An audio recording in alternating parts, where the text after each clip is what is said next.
Damos la bienvenida al economista Augusto de la Torre. Él es profesor de la Universidad de Columbia. Fue integrante del Consejo de Economía del anterior gobierno, economista de la Torre. El gobierno de Guillermo Lasso va cumpliendo ya los 100 días en funciones. Hay algunas coyunturas que se están dando, como la entrega a la Asamblea de una reforma presupuestaria para lo que queda del año.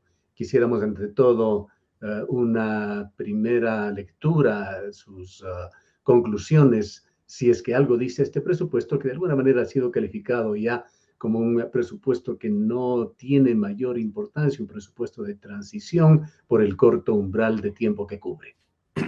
Así es, Gustavo. ¿Cómo está usted? Mire, Bien, yo gracias. creo que hay que tomar el presupuesto del 2021 como un punto de partida, que si bien no recoge todas las aspiraciones de reforma económica que el presidente Lasso tiene, sirve como base para programar la trayectoria fiscal que se tiene que acordar con el Fondo Monetario para los siguientes años. Entonces, desde ese punto de vista, sí se puede extraer del presupuesto actual algunas consideraciones que son importantes para darle un marco de racionalidad a lo que se va a discutir y se va a proponer tanto a la sociedad ecuatoriana, en el interior del gabinete, con la asamblea, a través de los medios de comunicación, pero también en los compromisos que el Ecuador va a estar dispuesto a acordar con el Fondo Monetario. El hecho de que este presupuesto de alguna manera intente encajar con lo que se ha discutido, se ha analizado con el Fondo Monetario Internacional, ¿es bueno o malo? Porque ha sido criticado por uno de los economistas de izquierda, un economista heterodoxo aquí en Ecuador. Mire, yo lo que pienso es que yo veo cosas positivas de la proforma presupuestaria en algunas dimensiones. La primera, claramente la situación fiscal del 2021 que se está materializando es mejor de lo que se esperaba. Inicialmente muchos economistas teníamos enorme incertidumbre sobre el desarrollo del COVID y la recuperación económica. Además, todos los gastos que se tenían que incurrir en el ámbito de la salud y de la asistencia social a través del bono de desarrollo, en particular a la gente más golpeada por el COVID, todo eso representaba y configuraba una situación fiscal que nos hacía pensar a nosotros que en el año 2021 íbamos a tener un déficit fiscal más grande. Y lo que la proforma muestra es que en efecto el problema fiscal está concentrado en el gobierno central, pero cuando uno ve la totalidad del sector público no financiero, incluyendo las empresas públicas, el IES, los gobiernos locales y provinciales, cuando uno consolida la totalidad del sector público no financiero, parece que en este año vamos a tener un déficit en el orden de 2,5, 2,4% del PIB, que es casi la mitad de lo que pensábamos que iba a realizarse. Entonces, ese es un punto de partida que sugiere que las condiciones económicas, el precio del petróleo, la recuperación económica, están yendo por un camino un poquito mejor del que se esperaba, con lo cual se facilita la proyección de la trayectoria fiscal que hay que acordar con el Fondo Monetario para el 22 y para el 23. ¿Cómo mira usted esa perspectiva de crecimiento de la economía que me parece está fijada en aproximadamente un 3%? Me parece conservadora. Obviamente no sabemos cuál va a ser el impacto de la variante Delta en la actividad económica que se está sintiendo en todo el mundo y que está generando, por así decirlo, un paso atrás después de haber dado 2 pasos hacia adelante. Afortunadamente el Ecuador está a la cabeza casi de todo el mundo en la velocidad con la cual está vacunando a su población. Tenemos ya casi el 60% de la población ecuatoriana vacunada con 2 dosis y eso es un enorme logro cuando uno compara la situación de otros países, lo cual quiere decir que nuestra población está un poco más protegida contra la variante Delta y eso augura una reconstrucción del tejido económico un poquito más rápida de la que se piensa. Pero incluso en Estados Unidos, en donde hay resistencia a la vacuna y por tanto la variante Delta está teniendo un efecto muy grande sobre la población no vacunada, incluso en Estados Unidos uno siente que la recuperación económica viene con mucha fuerza. De tal forma que yo pienso que el crecimiento económico en el 2022 en el Ecuador va a ser mejor que lo que se está discutiendo con el fondo. Me parece bien que con el Fondo Monetario tengamos números conservadores, Pero para los economistas que no tenemos que acordar con el fondo, me parece que podemos tener crecimientos incluso mayores. Y eso debería facilitar el manejo de las finanzas públicas, porque con mayor crecimiento obviamente se relajan las restricciones con las que uno tiene que trabajar. Sin embargo, el desafío de ordenar las finanzas públicas sigue siendo un desafío de alto voltaje en el país y de gran importancia. Es un crecimiento que entendemos, es como cuando se llega al fondo de una piscina y se salta hacia arriba, y allí Un algunos rebote. economistas piensan que es demasiado conservador al estar saliendo de esos valores críticos de la pandemia. Correcto, o sea, el crecimiento tiene un elemento cíclico, coyuntural y un elemento de mediano plazo. El cíclico coyuntural es el que está bajo debate. Muchos creemos que el rebote va a ser mayor, porque la caída fue muy grande, casi 8% de contracción de la economía en el año anterior. Entonces uno esperaría que después de una contracción de 8%, el rebote sea parecido. Pero no hay que exagerar, entonces a mí me parece que un 5% es razonable, 5 o 6% es razonable. Pero eso es simplemente una cosa pequeña. Lo que importa es cuál va a ser la tasa de crecimiento promedio que el Ecuador va a tener en los siguientes años. Y ahí es obvio para todos que con una tasa de crecimiento inferior al 3,5%, el Ecuador no va a progresar. Entonces necesitamos seguir trabajando para crear los fundamentos, el entorno, los incentivos que generen la ola de inversión con la cual vamos a poder generar esas tasas de crecimiento que son absolutamente esenciales si queremos mejorar la situación del empleo. O sea, la situación del empleo de la población, la reducción de la informalidad, la calidad de vida de la gente está muy ligada a la actividad económica, que es la que genera empleo. Entonces, ahí viene toda esta agenda de no solo de arreglar los problemas fiscales, sino también de hacer las reformas que están pendientes para que podamos tener esta ola de inversión privada sin la cual no vamos a tener un futuro de crecimiento adecuado. En todo caso, con las limitaciones coyunturales del presupuesto, ¿le dejan a usted algunas lecturas de lo que puede ser o hacia dónde camina el gobierno de Guillermo Lasso? Sí, a ver, el primer punto que hay que hacer es que el problema fiscal no es un fin en sí mismo. Y en el Ecuador nos tendemos a engarzar en ver si el déficit es más grande o más pequeño, como si eso fuese un fin en sí mismo. Pero la verdad es que el problema fiscal es un medio, arreglar el problema fiscal es un medio para conseguir un fin mayor, que es el bienestar de la población, la generación de empleo, la reducción de la pobreza, etcétera, etcétera. ¿Y por qué esto se da? Porque cuando un país tiene déficits crónicos, va a tener un crecimiento crónico de la deuda. Y cuando la deuda sigue subiendo, eso reduce las capacidades de pago que tiene el país. Entonces la inversión se para porque los inversionistas dicen, hay tantos problemas fiscales que tarde o temprano el gobierno va a tener que elevar impuestos o tal vez incluso confiscar actividades privadas, o no va a poder pagar su deuda, por lo cual el riesgo país va a ser algo. Yo necesito invertir con una tasa de retorno mucho más alta para cubrir el riesgo país. Entonces, el proceso fiscal, cuando tiene estas incertidumbres, tiene este efecto negativo sobre el crecimiento. Y me parece que los ecuatorianos tenemos que trabajar esa conexión. O sea, nuestra discusión sobre el tema de si más impuestos o menos impuestos, más gasto o menos gasto, es secundaria cuando uno la pone en conexión con este objetivo más importante, que es que la economía crezca. Y hay gente que piensa que aumentar el déficit ayuda al crecimiento, y eso es una locura. Aumentar el déficit va a aumentar el riesgo de invertir en el país. Entonces, hay muchos trabajos empíricos que muestran que la conexión entre el proceso fiscal y el crecimiento es a través de la prima de riesgo país. Entonces, necesitamos arreglar las cosas en el lado fiscal para que baje la prima de riesgo país y eso incentive la inversión. Entonces, ese es un primer punto. Un segundo punto es que, dado el COVID, no podemos hacer todo de golpe. Entonces, tenemos que comprometernos con el Fondo Monetario y con nosotros mismos, que es más importante que con el Fondo Monetario, en una trayectoria de reducción del déficit fiscal que sea gradual, que sea paulatina y que sea compatible con la cohesión social, con la estabilidad política, con la capacidad de llegar a consensos. Entonces, creo que con el Fondo Monetario la propuesta del gobierno es reducir el déficit a que llegue a cero en el año, digamos, 23 o 24. Eso es lo que el gobierno creo que está tratando de proponer. Creo que el Fondo Monetario está abierto a esa gradualidad. Y eso quiere decir que vamos a tener que encontrar financiamiento para ir financiando esa transición de reducción del déficit en los siguientes 2 años. Y eso es lo que hay que hacer con responsabilidad y con credibilidad. Si los inversionistas creen que el gobierno de Guillermo Lasso va a darnos en 2 años equilibrio fiscal y que tiene la capacidad de hacerlo, que tiene las ideas de cómo hacerlo y cuándo hacerlo, entonces vamos a experimentar el próximo año una ola de inversión. Si no hay credibilidad y la gente dice, no, esto no va a funcionar, lo que vamos a tener es que la inversión se va a posponer, se va a parar y no vamos a crecer. Entonces, esa conexión entre el proceso fiscal y el crecimiento del empleo para mí es la más importante.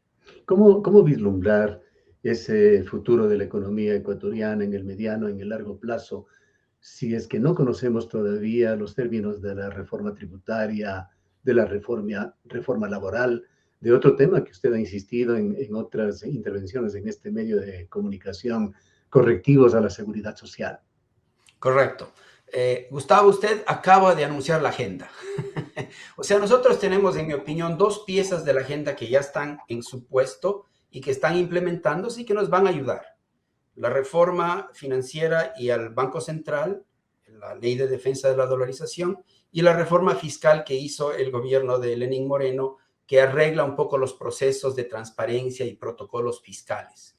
Entonces, esas 2 leyes ya nos están ayudando a encauzar las cosas, pero tenemos 4 grandes desafíos hacia adelante. El primero y más urgente es cuál va a ser la propuesta fiscal para el año 22, que va a requerir, creo yo, algún tipo de acción en el lado de los impuestos. Entonces, el presidente Lasso ha anunciado que no se va a tocar el IVA.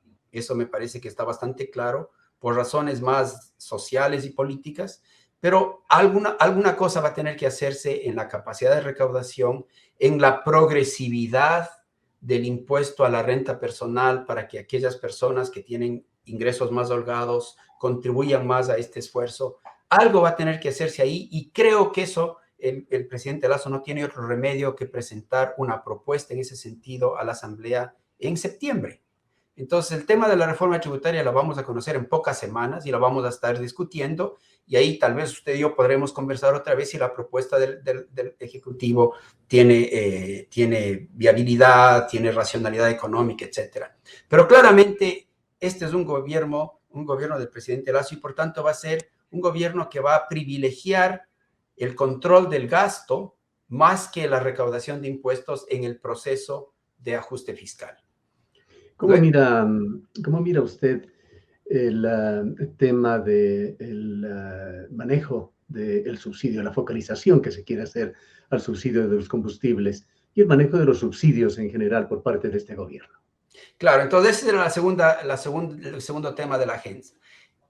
En el Ecuador hemos discutido el subsidio al precio de los combustibles a la luz de los problemas fiscales y a mí me parece que eso es una equivocación enorme.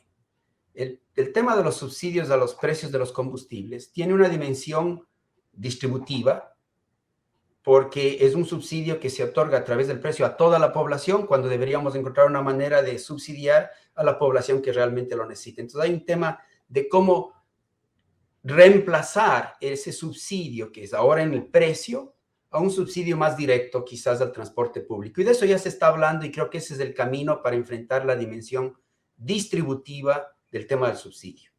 Transformar un subsidio generalizado que es injusto, convertirlo o reemplazarlo por un subsidio focalizado que es más justo y está basado en principios de equidad social.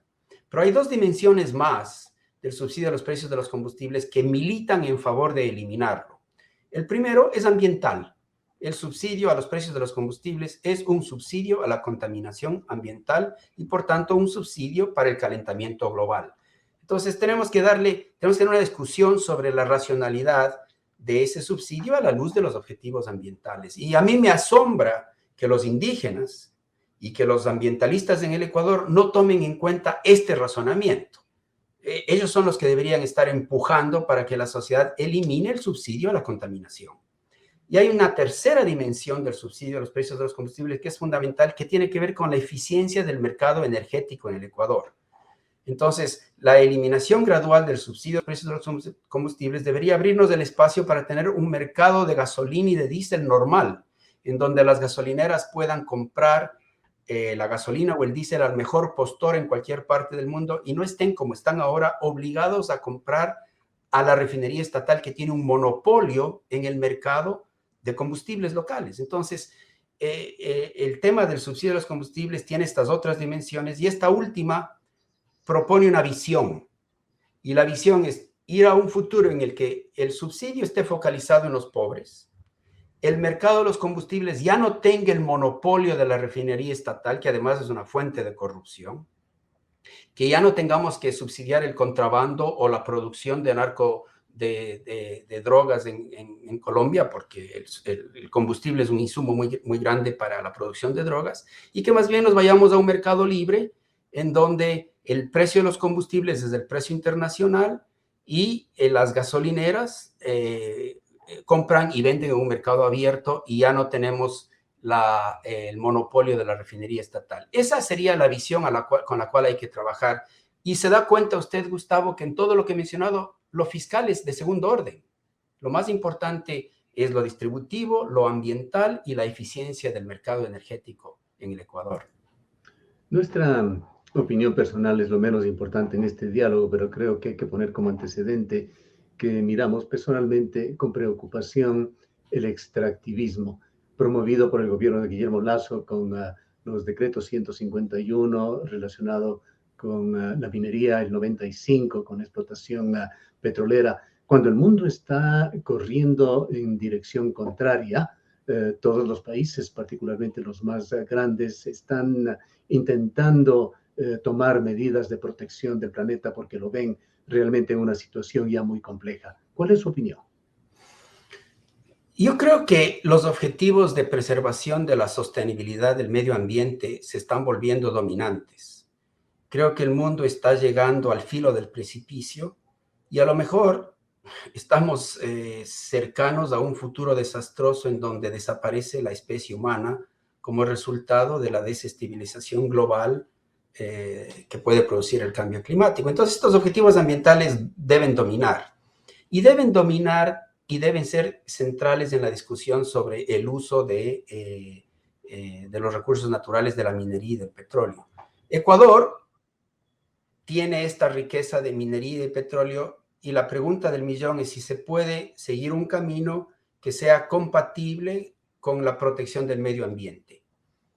Yo no soy un especialista en esto, pero en los años que trabajé en el Banco Mundial, mis colegas me convencieron de que hay una serie de estándares internacionales y protocolos acordados a nivel alto que si uno los sigue con cuidado, uno puede tener el mejor de los mundos. Yo lo vi cuando estuve en la gran refinería que tienen los brasileros y paraguayos, una hidroeléctrica enorme que tiene un balance especialmente bueno entre aprovechar la energía hidroeléctrica y proteger y desarrollar el medio ambiente. Entonces, me parece a Iguazú, usted. el protocolo de eso sí es posible. Sí, le estábamos escuchando. Le preguntábamos nada más si se refería usted a la represa de Iguazú. Exacto. Ese es un proyecto conjunto entre Brasil y Paraguay que está muy bien manejado. Yo tuve el gusto de visitarlo y me pareció extraordinario cómo se conjugaban los objetivos de aprovechamiento de la energía hidroeléctrica con los objetivos ambientales, la preservación de la variedad de las especies, los ecosistemas, etcétera, etcétera.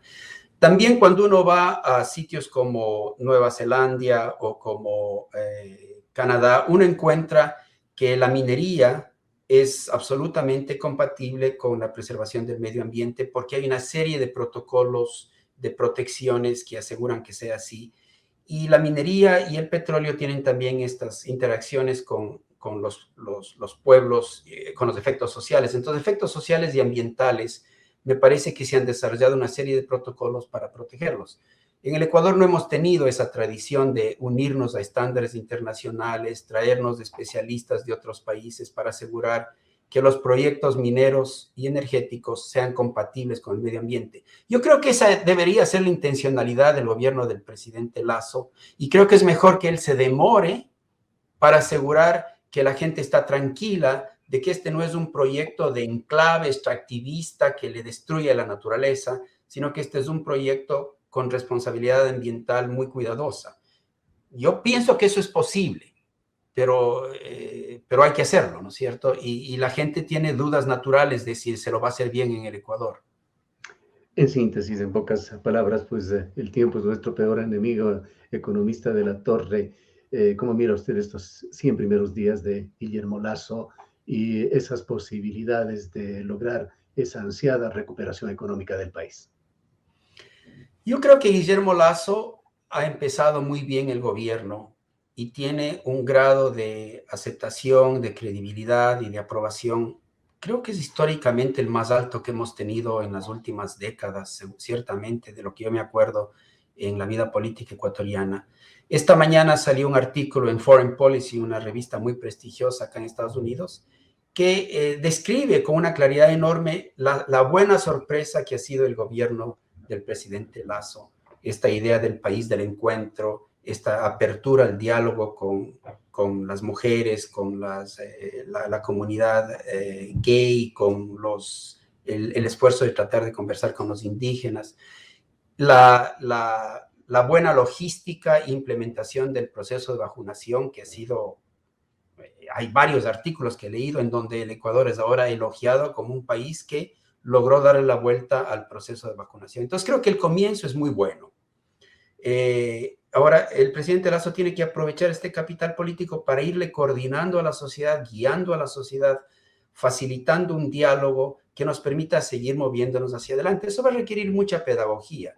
Por ejemplo, se nos viene una reforma laboral que hay que hacerla, que en el Ecuador, por estar dolarizados, es más importante que, digamos, en Perú, en Colombia o en Chile, y necesitamos llegar a ese balance de un mercado laboral que sea moderno, que sea móvil, que la gente pueda cambiar de trabajos, que las empresas puedan renovar la fuerza laboral, sin pasarle todos los riesgos al trabajador. Entonces, quiere decir que tenemos que darle al trabajador una mochila de protección que le acompañe en las transiciones laborales de un trabajo a otro y que le mantengan la dignidad de su vida y de su familia. Entonces, ese balance entre equidad social y protección al trabajador, no al puesto de trabajo, sino al trabajador en su movilidad, con un mercado más libre que se pueda reconvertir y adaptar al mundo moderno, es clave. Entonces, ahí tenemos un gran desafío que hay que explicar y hay que acordar. Lo mismo con la seguridad social, como hemos hablado antes. Entonces, tenemos estas agendas en donde el tema de los subsidios a los combustibles, el tema de la reforma laboral y el tema de la reforma de la seguridad social posiblemente van a tener que empezar a tramitarse después de que el gobierno envíe a la Asamblea su propuesta tributaria en septiembre. Entonces creo que el presidente Lasso necesita organizarnos. Ese es el rol de un líder, organizar el diálogo social y el proceso para avanzar en estas cosas que a veces son complicadas, pero son necesarias para que el país despegue. Muchas gracias por habernos acompañado, economista de la Torre. El economista Augusto de la Torre es profesor de la Universidad de Columbia y de la UDLA.